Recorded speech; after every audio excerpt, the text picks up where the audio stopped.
Guardate che mare! Questo per le spigole è fantastico. Infatti oggi ci voglio provare. Mi sono piombato come un palombaro perché secondo me con questa onda si andrà da tutte le parti. Però ho anche una richiesta. Mia moglie mi ha chiesto: ti prego, se ci riesci prendi un polpo. Ora io non so neanche come sarà la visibilità. Vediamo se esce qualcosa. Proviamo a prendere un polpo. E ora fatemi andare a cercare una spigola. Speriamo di trovarla. A dopo! Il mare di gennaio è davvero freddo e indosso una muta da 7 mm, che è necessaria in questa stagione per pescare almeno un paio d'ore senza morire di freddo. Appena entro in acqua decido di caricare subito il fucile, perché in questa stagione i pesci si trovano in pochissimi centimetri d'acqua. Mi muovo lentamente vicino alla costa dove si infrangono le onde. Qui si possono trovare delle grosse spigole in caccia, dove l'acqua è più torbida e soprattutto ossigenata. Oggi ho parecchio peso addosso, che mi rende negativo ed è l'unico modo per essere più stabile in queste condizioni. Una prima immersione mi fa però capire che oggi dovrò combattere con la risacca, che è molto violenta e mi porta da una parte all'altra. Sono costretto a guardare fuori spesso, per cercare i punti migliori dove provare a fare qualche aspetto sul fondo, visto che gli agguati oggi sono molto difficili da fare, soprattutto pescando a ridosso degli scogli. Più avanti trovo dell'acqua più pulita e finalmente riesco ad immergermi. Qui l'acqua è molto più pulita, ma la forza delle onde arriva anche sul fondo. Il moto ondoso mi sposta il fucile da una parte all'altra, mentre cerco di individuare qualche preda. Solo un banco di saraghi curiosi mi osserva da molto vicino. Mi sposto allora in una zona più riparata, dove provo a fare qualche agguato sul fondo. Mentre mi muovo, con la coda nell'occhio, vedo dei pesci avvicinarsi. Sembrano rate e mi fermo, sperando che si avvicinino. Dopo qualche momento interminabile, cominciano piano piano a venirmi incontro. Le onde mi spostano però il fucile a destra e a sinistra e non riesco a mirare. Perdo così il momento giusto e provo alla fine un tiro impossibile. Ecco, questo sarebbe stato il momento giusto per sparare.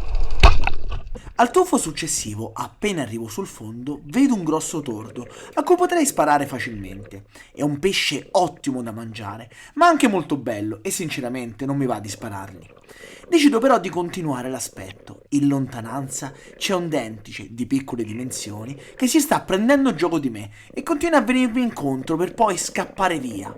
Contiene così per un paio di minuti e alla fine sono costretto a risalire. È troppo piccolo e furbo e non riuscirei comunque a farlo avvicinare senza finire il fiato.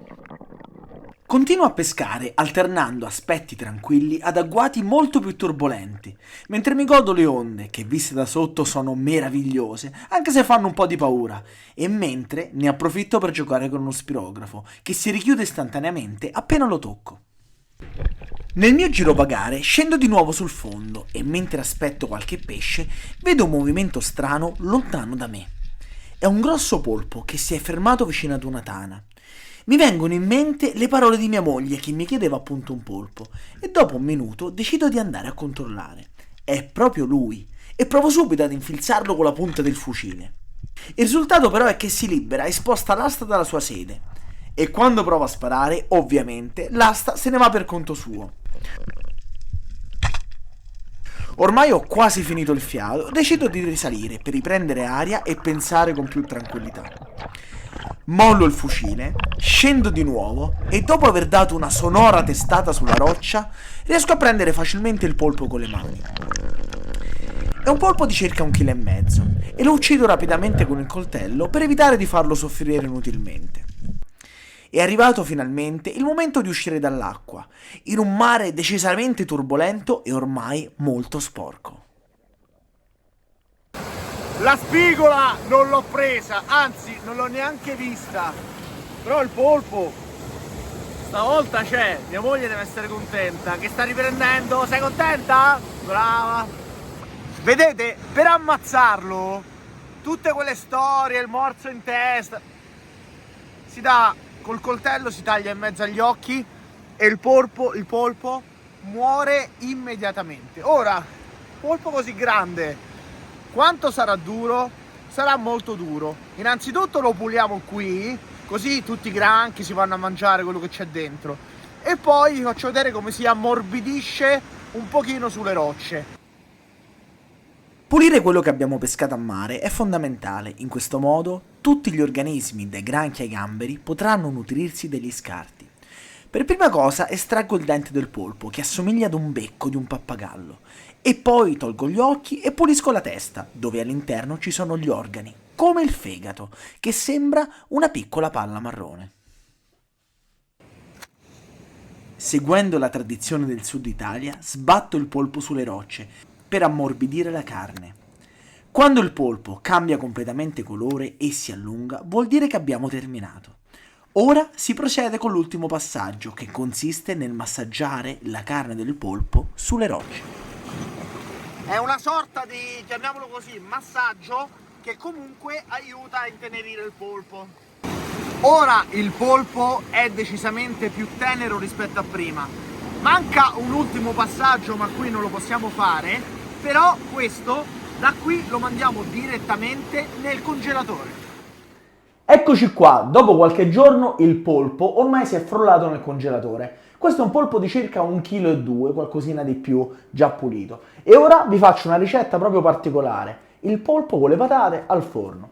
Per prima cosa ho messo a bollire l'acqua, che come vedete sta bollendo alla grande. Ci aggiungiamo un po' di sale perché il polpo deve cuocere nell'acqua salata, quindi aspettiamo qualche secondo. E intanto vi faccio vedere un piccolo trucco per renderlo ancora più morbido. Prima di lasciare bollire il polpo lo esponiamo velocemente sia all'acqua bollente della pentola che a quella fredda che abbiamo messo nella ciotola bianca e ripetiamo l'operazione per circa 3 volte e poi lo lasciamo cuocere per 20-25 minuti.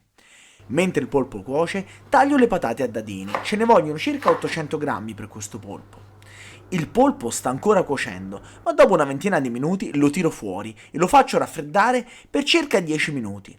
A questo punto tolgo parte della pelle, sia dai tentacoli ma soprattutto dalla testa, e lo taglio a pezzettini. Mettiamo il tutto in una teglia con la carta forno, quindi patate, polpo, olio, sale e rosmarino, e mettiamo il tutto in forno a 180 gradi finché le patate non sono ben cotte. A dopo. È avanzato un pezzetto, va. Dopo altri 20-25 minuti le patate sono finalmente cotte e possiamo tirare fuori tutto. Ora l'ho fatto già freddare così lo possiamo assaggiare. E le patate sono morbidissime. E hanno preso poi il sapore del polpo. E sentiamo un po' il polpo. Il polpo è tenero, ma proprio perché abbiamo fatto tutto quel procedimento. Comunque questo è un piatto semplicissimo da fare, che però vi farà assaggiare il polpo in un modo diverso. Comunque se il video vi è piaciuto mettete un like e noi ci vediamo al prossimo video. Ciao!